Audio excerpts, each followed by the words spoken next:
Message de la méditation pour les lectures de ce dimanche 26 janvier 2025, troisième dimanche du temps ordinaire de l'année liturgique C.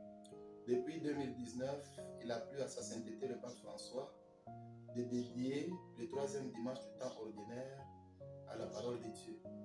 Donc ce dimanche, nous pouvons dire en gros que c'est le dimanche de la parole de Dieu que nous avons l'habitude de suivre chaque jour, mais cette fois-ci avec une insistance. Alors, dans l'entendement du pape, c'était que nous puissions voir la place des Écritures dans notre vie. Et à lire, à comprendre les lectures d'aujourd'hui, nous avons été appelés à nous appuyer sur les Saintes Écritures pour faire croître notre foi. Notre foi ne peut pas aller de l'avant tant que la parole de Dieu ne nous transforme pas, ne nous change pas. Et c'est pourquoi Jésus lui-même, dans l'Évangile, entrant dans la synagogue, ouvrant le livre sacré, le livre de la parole de Dieu, il s'est adressé à nous tous en donnant les différentes classes auxquelles la parole de Dieu est annoncée, spécialement aujourd'hui aux pauvres, aux prisonniers et aux aveugles.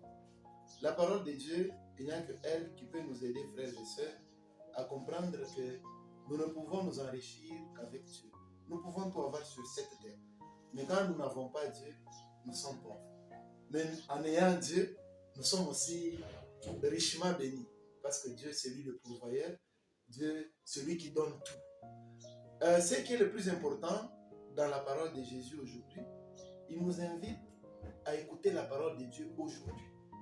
À ne pas remettre notre écoute de la parole de Dieu à demain. Donc chaque fois que nous avons l'occasion d'entendre Dieu à travers les Saintes Écritures, c'est aussi une invitation pour l'Église à prendre, à saisir à bras le corps cette parole pour qu'elle nous aide. Il n'y a que la parole de Dieu qui peut nous aider à connaître qui est Dieu, à vivre de Dieu, à faire ce que Dieu veut et aussi à éviter ce que Dieu ne permet pas pour ses enfants. Donc pour ce dimanche, je pense que la grâce à demander, c'est que le Saint-Esprit que nous avons tous reçu au jour de notre baptême nous aide à avoir des oreilles suffisamment spirituelles. Et en ayant ces oreilles suffisamment spirituelles, nous écouterons Dieu chaque fois qu'il nous parlera, qu'il s'adressera à nous à travers les Saintes Écritures.